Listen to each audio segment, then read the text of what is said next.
Hey everybody, welcome to Drive Thru Review 570. Today we're going to take a look at Star Wars Destiny. Now you can see I've got here the two starters sets. Here's the Rey starter set and then the Kylo Ren starter set.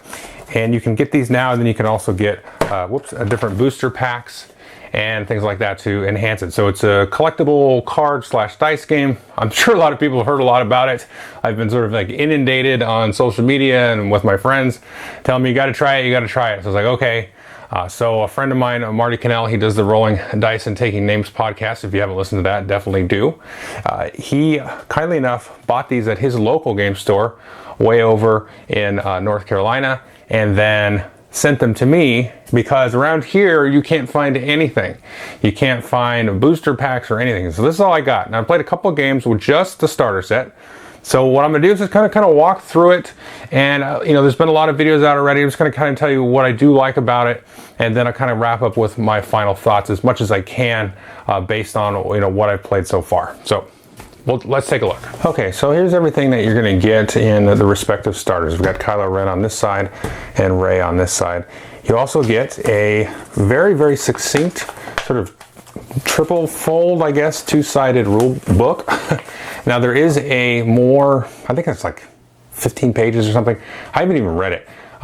There's another rule book online. There's a PDF you can download from Fantasy Flight. This is all you need to play with these cards. I didn't really have any questions that came up. I think there was one card, just a specific ruling on a card that necessarily a rule book wouldn't actually fix. It was there's a card here, Disturbance in the Force. It's got Tarkin on it, yeah. So this one here, just so you know, it says reroll all dice, and that's for every player on the board. At least that's what I was told, so I think that's right. You're also going to get these dice with each of the different starters and these tokens. So if you get both starters, you'll have more than enough tokens for tracking damage there and shields with these little Republic looking heads. I guess it looks like the Stormtroopers in the new movie. They kind of remind me of the old Republic Stormtroopers. And then we have the resources here.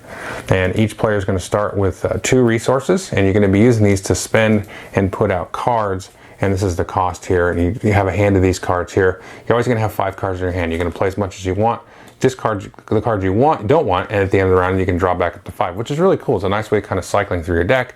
Yet you got to be careful, because if you get decked, so to speak, then that's one way to lose the game. The other way to win or lose the game is to have your characters eliminated. Now this comes with Kylo Ren here, and this comes here with the First Order Stormtrooper.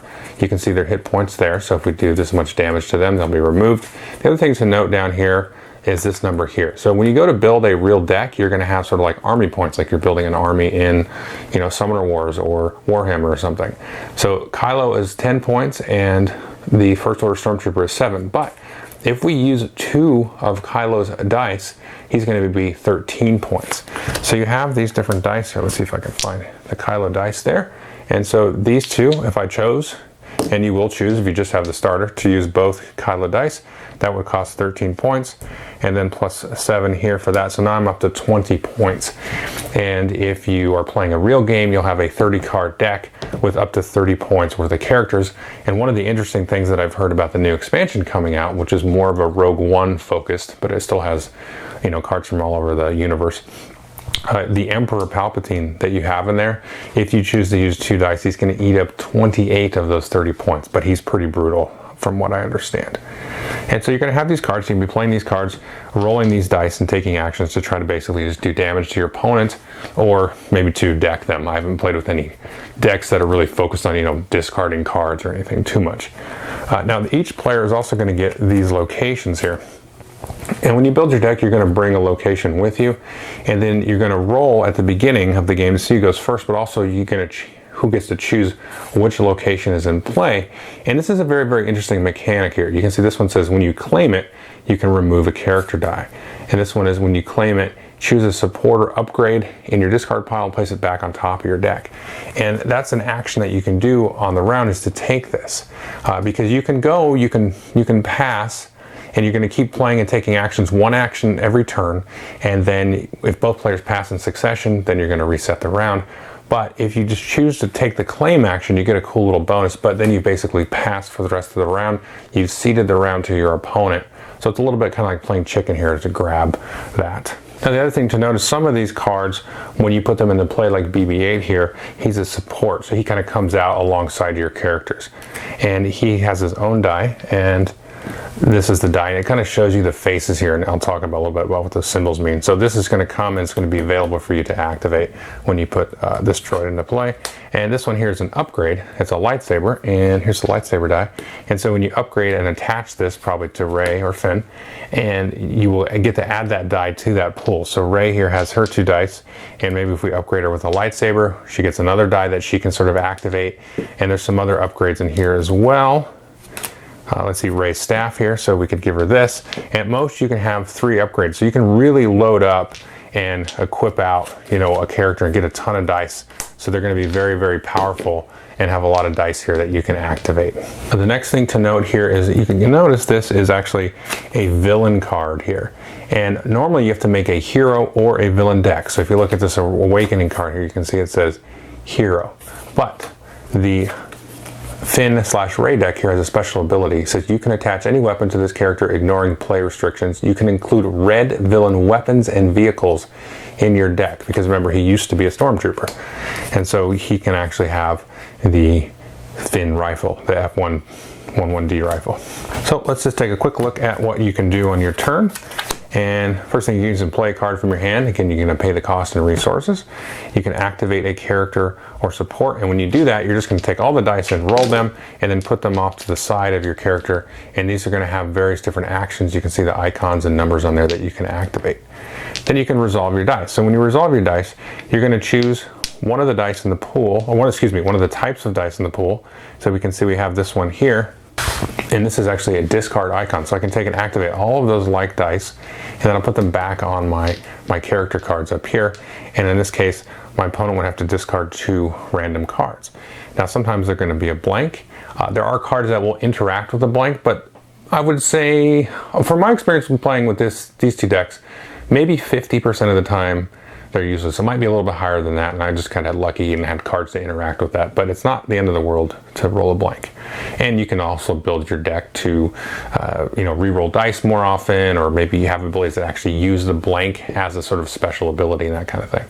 Now this one here is interesting because, whoops, I just had it on the right thing. This one here is you have 3 attack, so it's a 3 melee attack, but you have that little yellow 1 there, and that means it's going to cost you a resource to activate that dice. So you do want to keep some resources aside and try to build up resources actually over the course of the game. But that's 3 damages quite a bit. Now if you damage somebody and they have, let's say Finn here has a shield on him, then you're going to delete any shields before you apply damage markers to the card. And again, once you hit the hit point maximum, they will be removed from the game. The last couple things you can do is you can discard a card to re-roll your dice. So you do that, and then everything that's in the pool there that you've already rolled, you can re-roll. You can use a card action. Different cards will have different actions on them. And then lastly, you can claim the battlefield, but again, you're sort of ceding the round to them.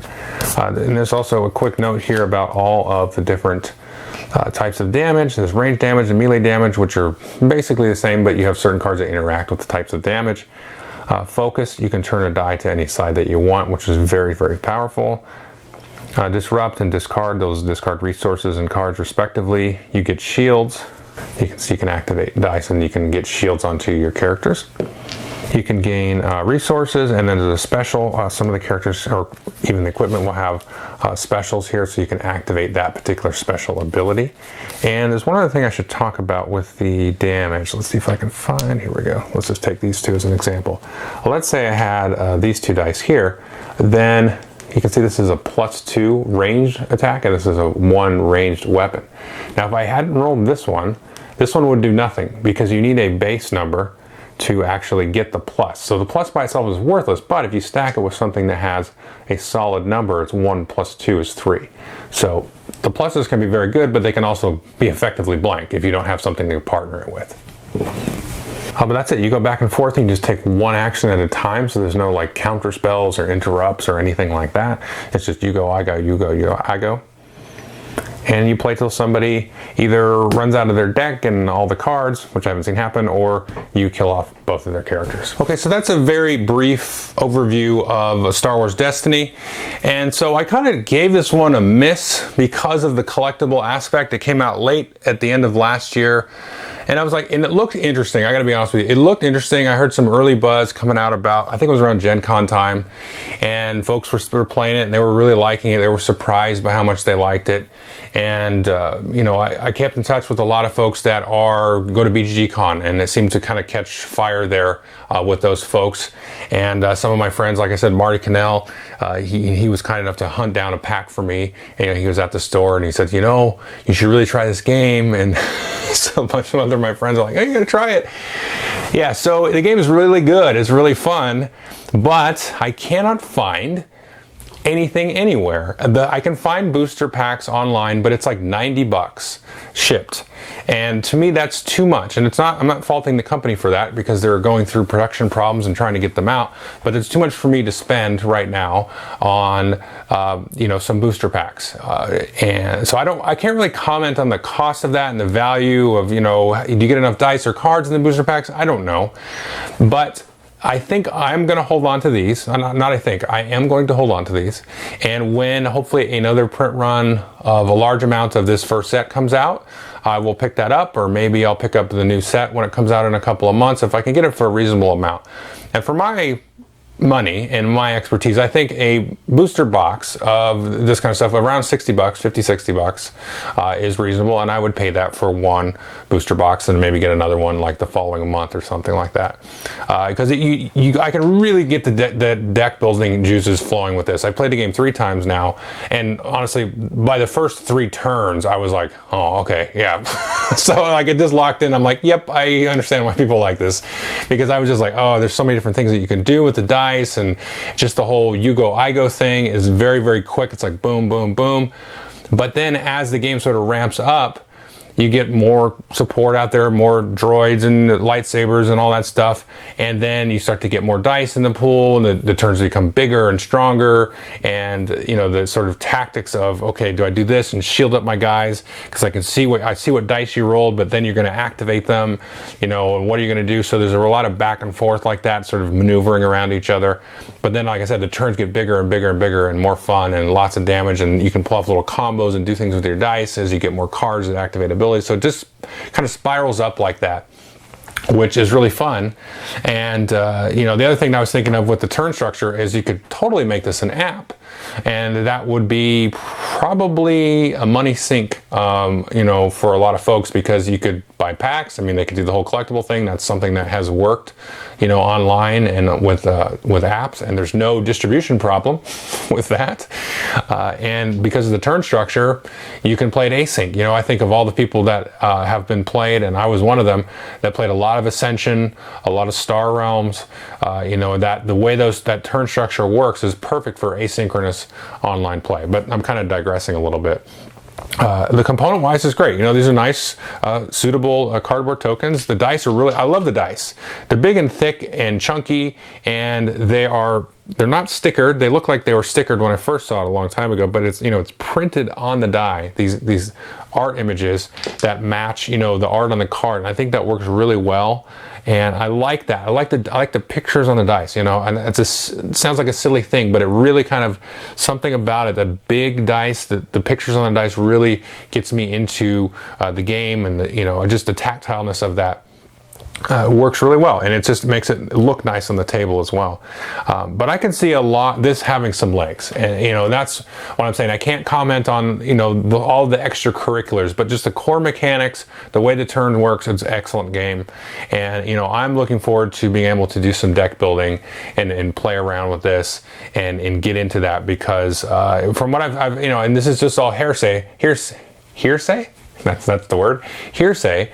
But I almost said heresy. It's hearsay, but you know, all the people I've talked to that have played it have really liked it. They've all bought like a couple of booster boxes and, you know, deck built, and people are playing online a lot over Skype, and, you know, if they don't have local folks, you know, so I've heard mostly good stuff, and I think all of you probably have too. So I would definitely, if you find the boosters, or excuse me, the starters, pick them up, give it, you know, a couple of games. They're relatively cheap. I think they were $15 each, which isn't bad.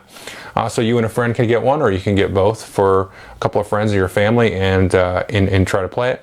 And I think you're going to get your money's worth out of this. And I can certainly play this certainly a few more times. I still have that deck building itch. But yeah, I think it's a great game, but I can't find it anywhere, so I'm very sad. Okay, so definitely take a look at this if you haven't already. Okay, thanks.